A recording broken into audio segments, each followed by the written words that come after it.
14's over, many out of their leagues. So with that in mind, we turn to help those decide who to keep for the future. Hey, how are you? Jason Horwitz and CBS Sportsline senior fantasy writer Jamey Eisenberg with you on the Chase Fantasy Football Series, exclusively here on CBS Sportsline. It's roster trends, and this time, it's not the moves that people are making, the ones that you should consider making for the future, and we're here to help you out with that. Jamey, let's talk strategy here. We're going to talk keeper leagues in this edition of Roster Trends. Give me a quick strategy on what you should think about as far as the offseason goes. Take the best running back you have and hold on to him as tight as you can. Certainly that's what you want to do, is take the best players that you could possibly find.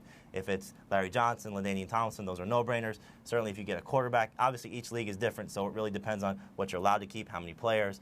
But you want to take the guys that are not only good this year, they're going to be good next year and maybe the year after that, because that's obviously the most important thing, is value for next season. All right, well, with that in mind, let's talk about Reggie Bush here, because Reggie Bush has been if you get points for catches, has been a top 25 fantasy guy this season, which a lot of people thought may happen. He's come on of late with 7 total touchdowns. Of course, 4 of those were in one game.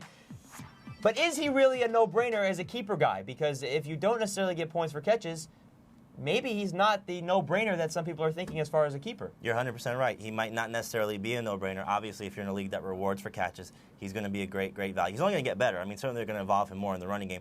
But Deuce McAllister is still there. He's still going to be the number 1 back as long as he's healthy. And obviously, in that offense, they're going to give a lot of guys an opportunity to flourish. But the big thing with Reggie Bush recently is the receivers have been hurt. So Marcus Colston's not been in there. Joe Horn's not been in there. So he's been involved a lot in the passing game, more so than he was earlier in the year. So I think you sort of have to, see what happens as the season goes on to see what kind of a player actually Reggie Bush is going to be. And with Drew Brees in New Orleans, Marcus Colston may actually be a guy many people think about keeping. Let's Absolutely. take a look at some of those first-round picks from this year. You see the list here. It goes from Vince Young all the way to Joseph Adai. These were the offensive skill position players that were taken. Take out Mercedes Lewis there because he's obviously not a keeper option. Who are those guys do you think are worthy of keeping? Certainly Vince Young. I mean, obviously he's a franchise quarterback for the NFL and for fantasy purposes. I think Lawrence Maroney, depending on what happens with Corey Dillon, has the potential to be there. Obviously Joseph Adai, because he's the number 1 back now in Indianapolis in terms of fantasy value.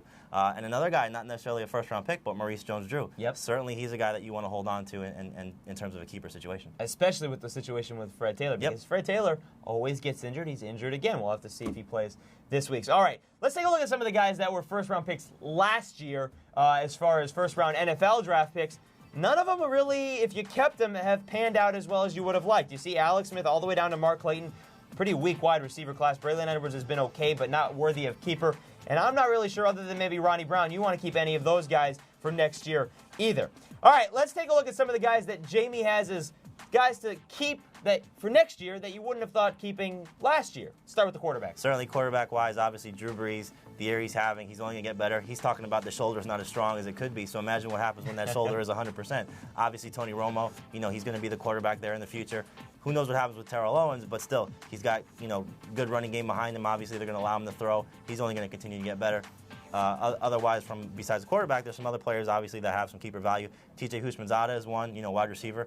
He's come along, in terms of, he's the number 2 receiver for the Bengals, but he's obviously number 1 in terms of a fantasy perspective. Yep. Willie Parker, certainly in a running back, in a run-oriented system, he's going to be great, continue to be great. And obviously Brian Westbrook, he's, finally proven that he can be healthy. Missed 1 game so far, a little bit of a knee injury situation, but he's played through it. Obviously, we don't know Donovan McNabb's status for next season, so Westbrook is going to be the primary offensive focus. He's coming into his prime right now. He's going to continue to be great. All right, let's, on that note, we've got an email that hits right on that question as far as keeper leagues. Willie Parker, the question is, how much do you like Willie Parker as a keeper?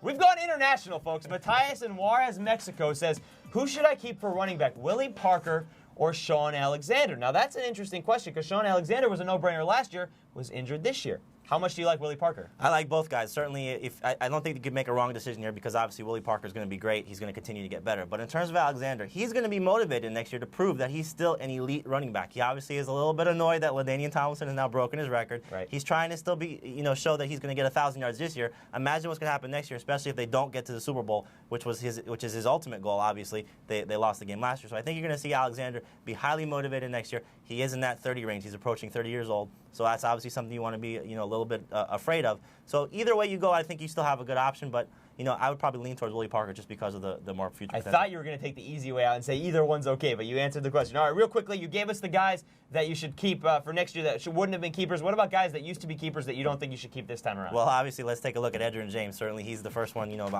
just given the fact that he plays for Arizona, not necessarily the same guy. Fred Taylor, we mentioned him with his injury situation. He's getting up in age. They have obviously a stud behind him that's going to continue to play well. And Tiki Barber, he's retiring. So, he's probably somebody that you obviously want to stay away from, not necessarily a keeper perspective. But if you have Brandon Jacobs, certainly that's another guy you might want to hold on to.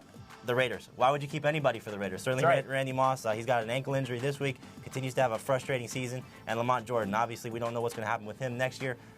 He's just not worth it. Justin Fargas is still there, and probably another way you want to go. And word out of Raider camp, they may be happy with Aaron Brooks, and that's no good for anybody in a Raiders uniform. All right, folks, we're heading down to the wire. If you're still in the playoffs, then rewatch this in a couple of weeks for your keeper options later. If not, hope this helps. It's just like the NFL season for some. Fantasy is never too far away. Folks, Thursday night football between the Seahawks and 49ers, and Saturday football this week as well. Stardom Stidham comes your way Wednesday, December 13th. For Jamey Eisenberg, I'm Jason Horowitz. Until then, take care.